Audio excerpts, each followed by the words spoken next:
রিসর্টে আছি তার পেছনে এই যে ঘন জঙ্গল, ভীষণ বড় একটা জঙ্গল, ঘন, এবং নিচেই চলে গেছে ঋষিখোলা সেই পাহাড়ি নদী, ওই যে কুলকুল করে বয়ে যাচ্ছে। অপূর্ব সুন্দর একটা দৃশ্য, যা না দেখলে বোঝা যাবে না এত সুন্দর। আর উপরে অনেক মানে ফুট উপরে, আর আমাদের ওই নিচে থেকে একদম এই হচ্ছে আমাদের রিসর্ট।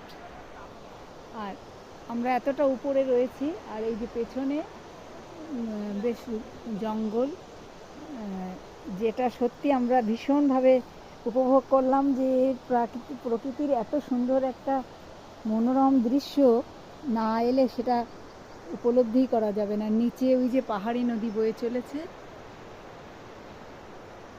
ওই যে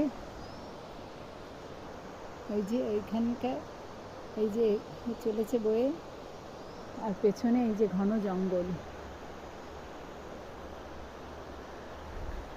খুবই সুন্দর একটা সময় আমরা কাটালাম সবাই মিলে, ভীষণই ভালো লাগলো।